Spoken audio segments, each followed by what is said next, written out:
Today we'll learn about the threat of Santa Claus. You know the drill. With big tech, you are the product. Specifically, your data is the product. In black and white terms, big tech makes money from your data.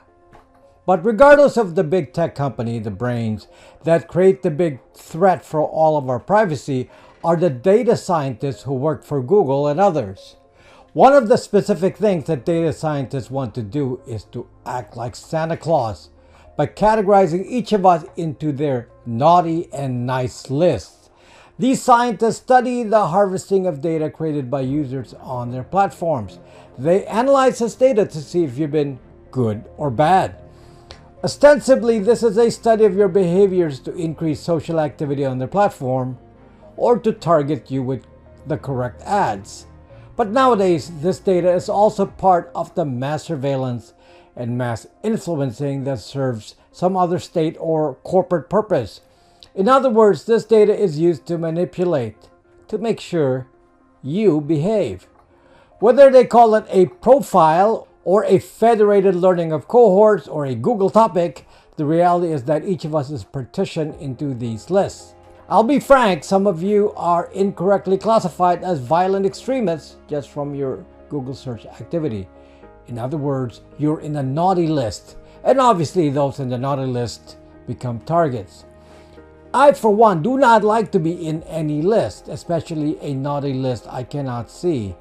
So the trick I will explain today is how to keep the Google data scientists from putting you on some list like Santa. And no, the solution isn't to be a caveman and to emit no internet data. This will not require you to hide. Do you want to know how to do that? Then stay right there.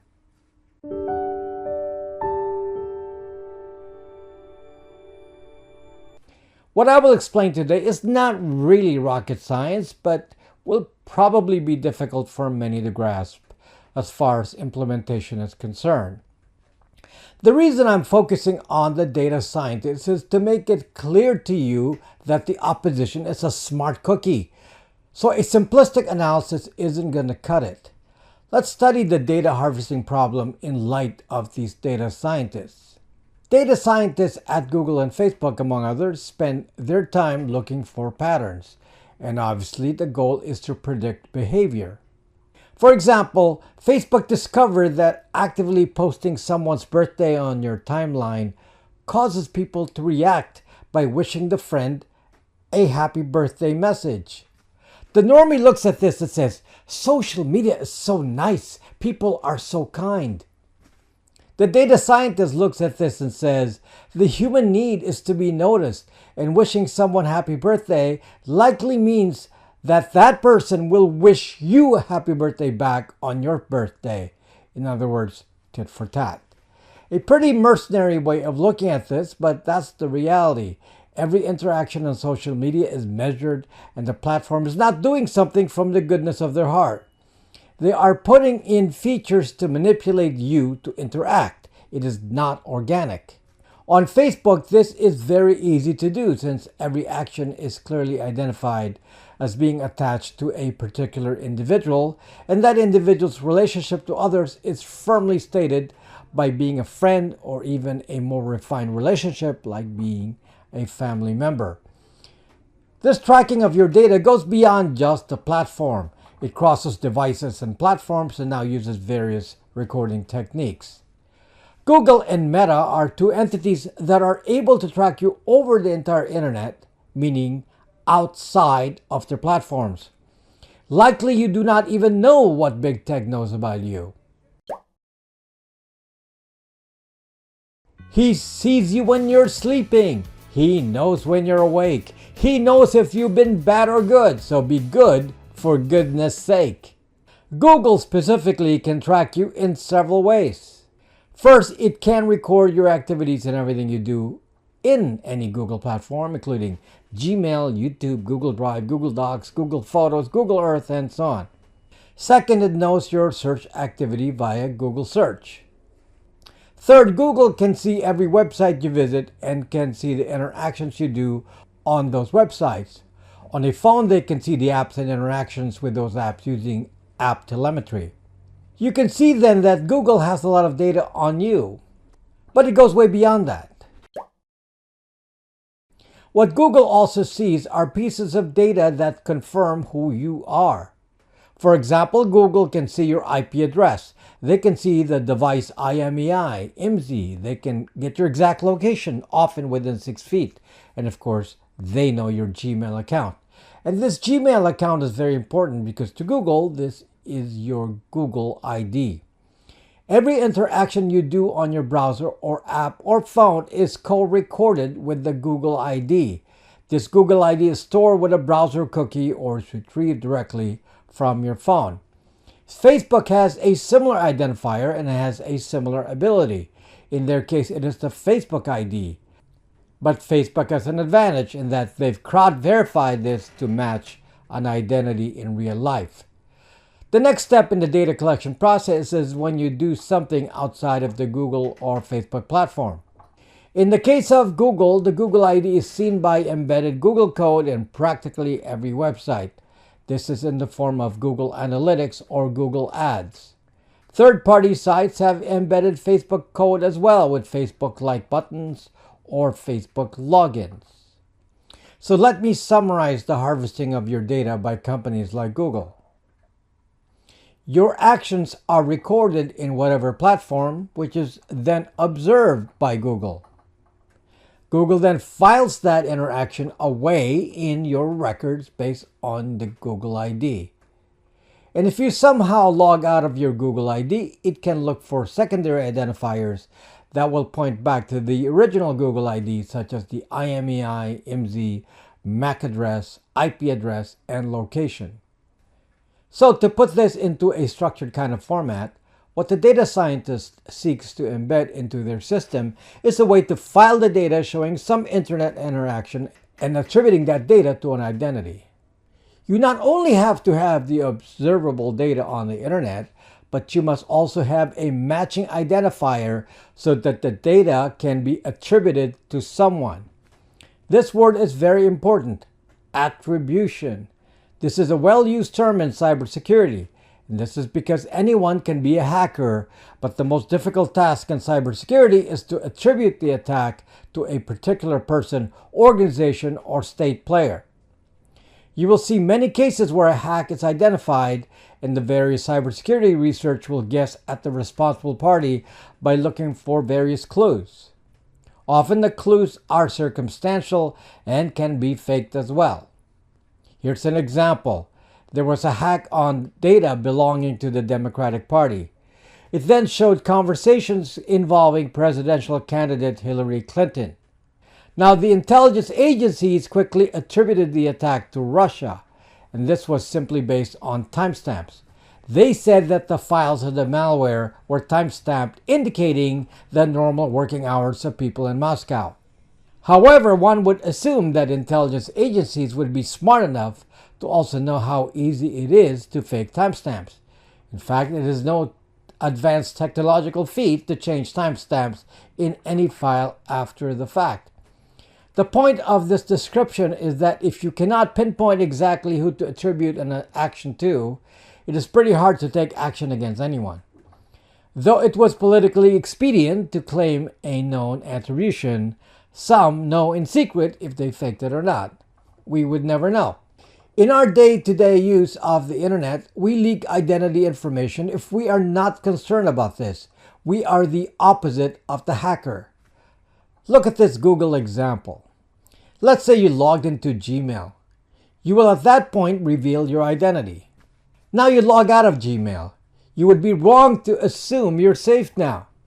Try to log back in to Google and you will see your prior Google IDs, all that you've used, will be shown as options to select to log back in.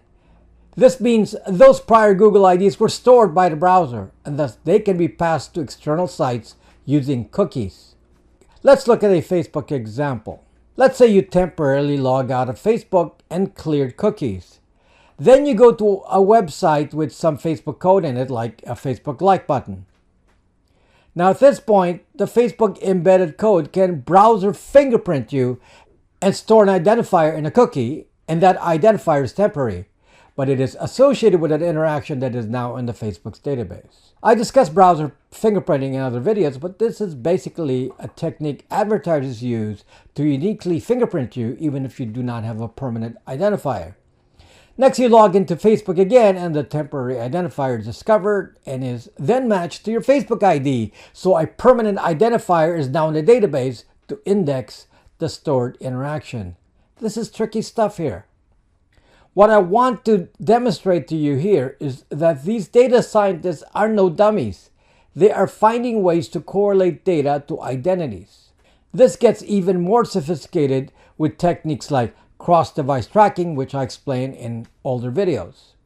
So how do we stop these data scientists from succeeding? How do we stop them from attributing our internet actions to our actual identity? What we want to achieve is similar to the hacker who successfully pursues a hack but is able to prevent attribution. Similarly, our goal would be to do what we want to do on the internet or say what we want on the internet and prevent someone from attributing that action to us in particular.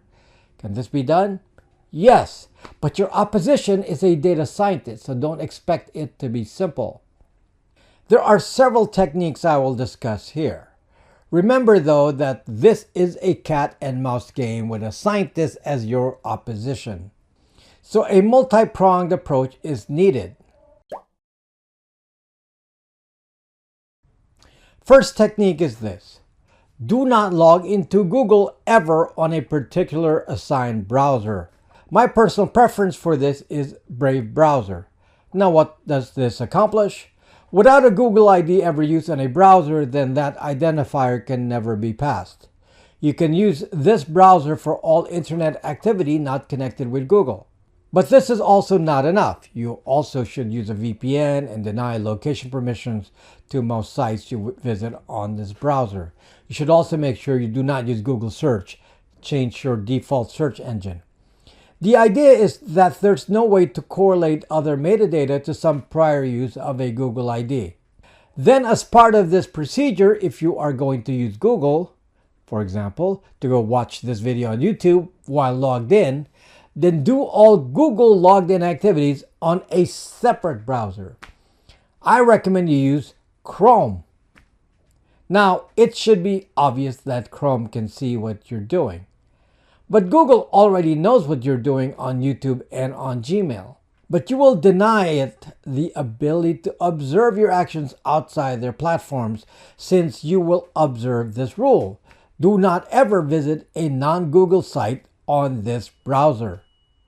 Next implementation of this step is to use another browser, let's say Firefox, to watch YouTube videos and such without logging into Google. So 3 browsers at least. What do we achieve here? Cookies cannot cross browsers. The Google ID is isolated to Chrome. Thus, I will call this technique browser isolation or maybe browser isolation of Google. You could use a similar procedure with Facebook on this, but Facebook is ultra dangerous in my mind. Smart, privacy-oriented people will decline participation in any meta platform. Next place to worry about this is the phone. Now, there is no easy answer here because there is no clear way to control the Google ID on a normie phone. The phone itself wants you to log in, just choose the phone, either with an Apple ID or Google ID. And the Google ID is embedded into any Google app you run on the phone like Gmail or YouTube. So here are the options. The best way to defeat phone tracking is to get a de-Google phone. We have this in our store. These are phones with no Google ID and no Google connection. So they would never be associated with Google. Google also cannot see the identifiers of the phone like IMEI, IMSI, and so on. This solution is absolute perfection since you just basically disappear from the view of the data scientist. There's never a way to associate the device to some data Google can track. You're just some anonymous user they detect on the internet. Let's say you don't want to get a de-Google phone. The next option is similar to browser isolation but on phones. And the answer is to have 2 phones. You get one phone that will never log into Google. You must decline supplying the phone a Google ID. If this is an iPhone, that should be simple. You download your apps from an external source like apkpure.com on an Android. On iOS, you use the normal store. You must never use a Google app of any sort on this phone that requires a login, like Gmail, YouTube, Google Drive, Google Photos. This is not perfect since Google can still see the IMEI and IMSI of an Android phone, which makes it unique to them. It also can track what the phone does via app telemetry. However, it cannot get a positive identity. Next, have another phone that you will use with Google. You will log into the phone and use it normally otherwise. But remember that this phone will be used with Google only. And then you can use the two phones like you do browser isolation on a computer. Google doesn't see more than what they already know. Now, this solution is imperfect.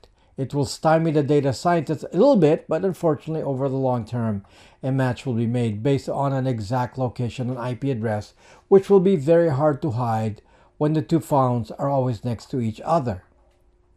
You can make this work better by having only one phone on at a time. An example of a good use of this technique is to never do political social media on the Google phone. This would prevent Google scientists from categorizing you with a political belief, which can put you in a naughty list if you're on a particular side. By the way, the two phone example would work even better if the first phone was de-Googled. What we accomplish with these procedures is to limit the data that can be attributed to your identity. This is not the end of this, and I want you to start thinking deeply about what you do on the internet. You should be conscious of your activity on Gmail and YouTube using your normal identity. You should always be aware of what you're doing while logged into Google and when using the non-logged in device or browser. You should be aware of permissions given for location and be using a VPN. You can theoretically control what information you emit, which puts you in the nice list versus the naughty list, as long as you consider the attribution issue. This is only the base instructions, and once you realize how important identity is to the data scientists, you will learn to manipulate them by letting them see only what you want them to see. You will learn to do things like confuse the data algorithms. The term they would use for confusing data is an outlier. If they cannot be clear on what list you belong in because you're an outlier, they will choose not to put you in those lists. Folks, my company creates products that are intended to protect our privacy. We provide phones that have no centralized control and are invisible to big tech. We have various de-Googled phones in our store. These devices use an open source AOSP and have no Google on them and no Google ID, so they are invisible to Google. Check out our store for various models. We have a VPN service, Bytes VPN, which is a stealth VPN, in that it doesn't scream that you're on a VPN. We do not put thousands of you on a single server. We have Braxmail, which eliminates the metadata from your emails. This means no IP addresses and traces on your email that show where it came from. We give you 5 domains so you can partition your activities. All these products are on the store on my app BraxMe. Sign up on there. You will not be asked to give any personal information to sign up. Thank you for watching and see you again soon.